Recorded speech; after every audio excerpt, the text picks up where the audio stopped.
So because now people are forced to sign buyer brokerage agreements and actually ask people to be loyal and sign a contract saying that they're going to work with you as a buyer. Clients can have a much smoother experience, right? Exactly, yeah. Every client wants to know what's the next step, right? And your job is to tell them.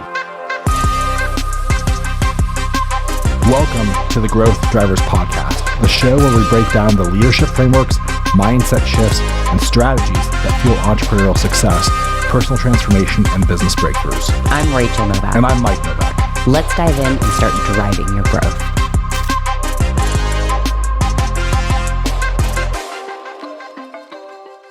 All right, so today we're talking about the 6 systems that every $1 million agent has that you don't. So this is going to be a good one. It's going to be very tactical. Like a lot of times we're talking about like theoretical stuff and touchy, feel-good things. This one's just like super tactical operations. This is what you need. Build a badass business. But the difference between 6-figure income earners in real estate and 7-figure income earners in real estate is systems and processes. There's almost no question about that, right? And in our coaching company, Warrior Agent, we really focus on 3 different components of transformation, and these 3 are like the big levers, right? And so systems is one of these, world-class sales skills is another one, the last one is personal transformation. Like it's a lot more than just selling houses, right? It's about you and your growth, because obviously your growth limits your potential to make money as well, right? So, I mean, Rachael, as you like see people, like you know lots of agents that make 6 figures, very few that make 7. What do you see before we jump in and share our notes? Yeah, I mean, obviously the biggest difference is the consistent utilization of systems within their business. A lot of real estate agents that I know make great money, make multiple 6 figures, and they work 90 hours a week, and they are hardly ever present at home or other places because they're always fielding phone calls and always having to have client or agent conversations everywhere they go. And there just isn't a consistent use of of any sort of system in place where that they can fall back on day to day. So it becomes yes, it's a lifestyle, but it becomes almost a prison for people. And because you make so much money, it kind of justifies that for a lot of people, I think. Yeah, for sure.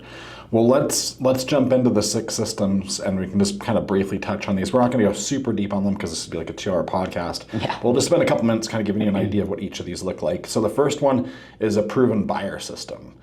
And when I say a proven buyer system, most agents think that they have a buyer system, but most do not, actually. Most buyer agents just typically run around showing people houses, right? So when we say proven buyer system, what do we mean, Rich? Like, what are the components of that? The proven buyer system means that there's an actual process, like a roadmap that you're walking people through on the way to home ownership. So the proven buyer system obviously starts with the consultation, with the setting of expectations, with making sure they understand the process and what all it takes, what it entails, what it costs to actually get into and purchase a property.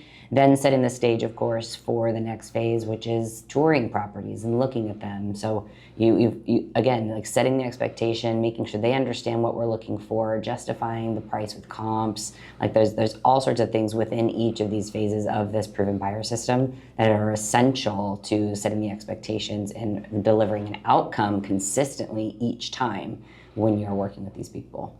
Yeah, so basically a proven buyer system would handle from the first time you talk to a buyer lead all the way until you hand that buyer keys. Exactly. Right? And having a proven process to get people from point A to point Z, basically, right? Exactly. Like there's so many steps to go through in the buyer journey. Like, do you have these mapped out? Do people know what to expect? Do you know what you're going to do at each one of these twists and turns along the way? And is there some kind of like standard in place? Exactly. Well, and I think that there's this has become a prominent part of the real estate agent community conversation since the NAR settlement in 2024.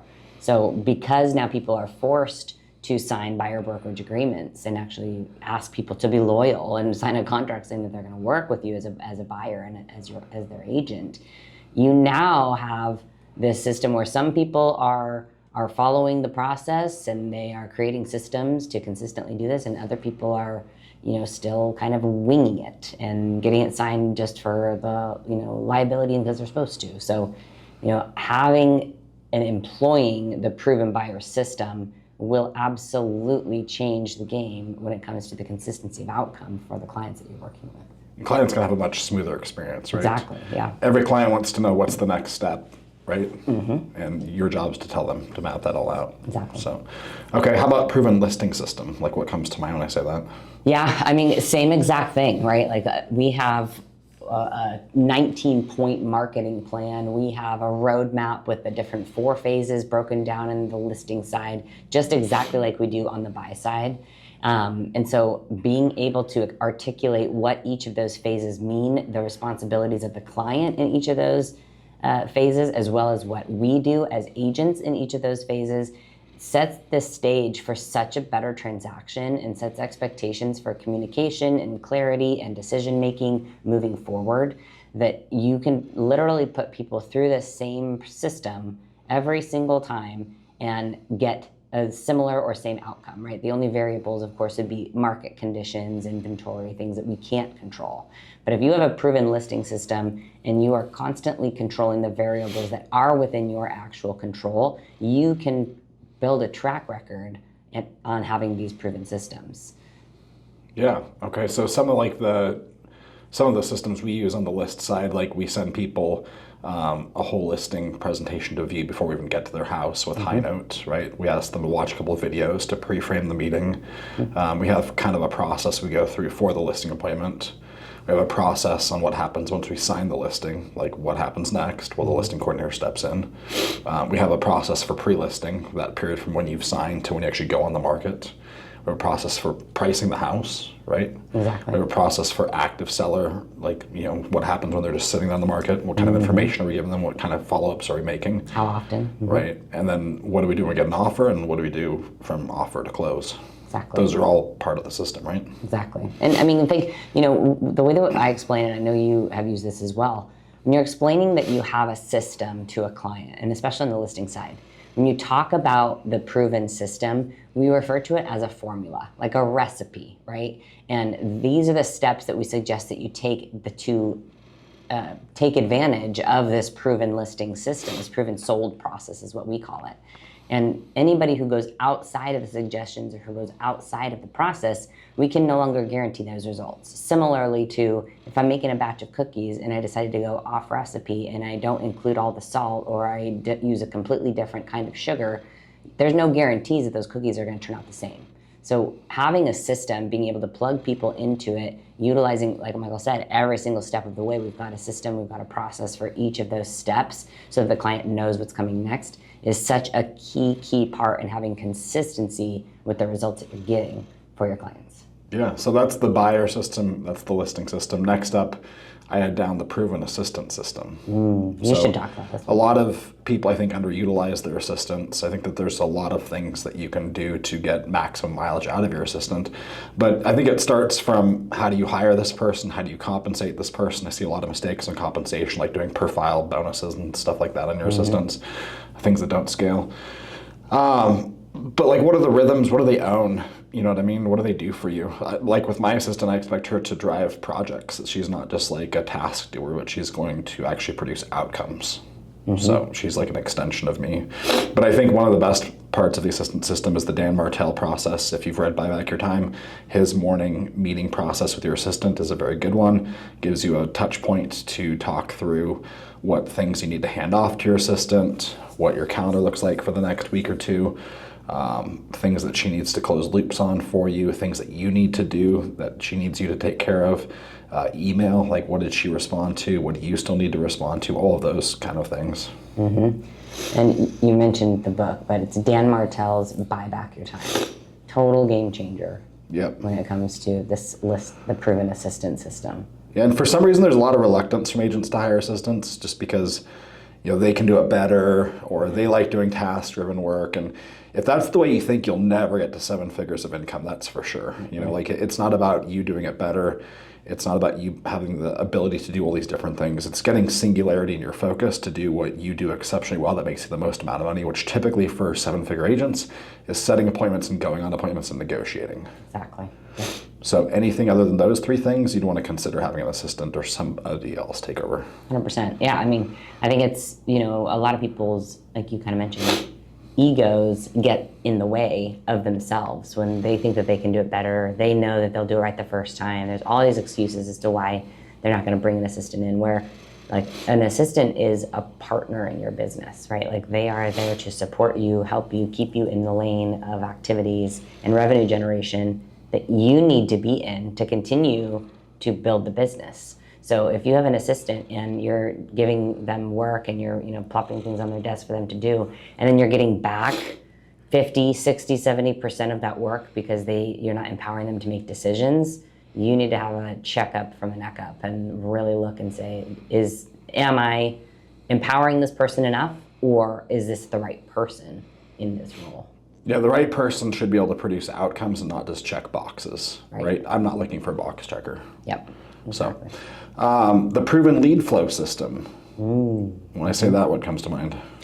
Oh, I think about the follow-up system. Like what do you have in place, automated and standards-wise, when new leads are coming into your business, whether those are referrals, whether those are pay-per-click leads, whether those are Zillow leads.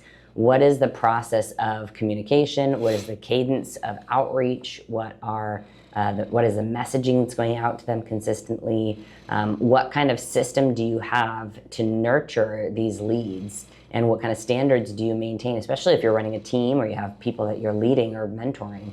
What kind of processes do you have in place that can make it dummy-proof, essentially, to follow up with people and to get in conversation with these people that you're probably paying for these leads for?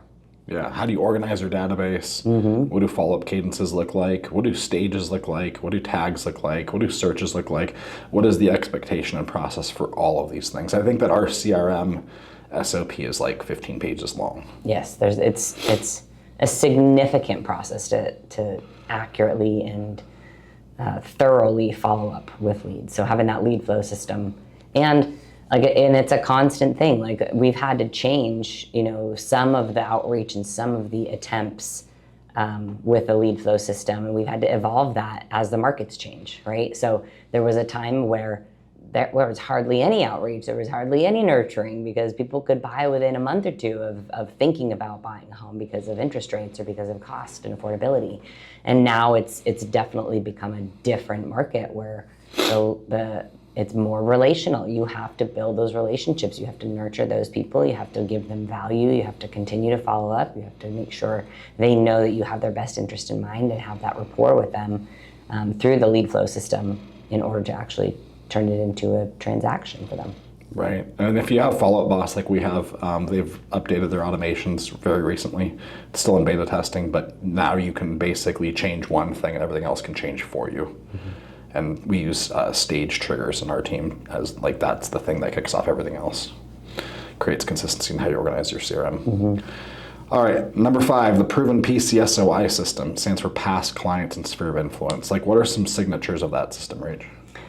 The consistent outreach for the cadence of communication with past clients. So like a quarterly touch.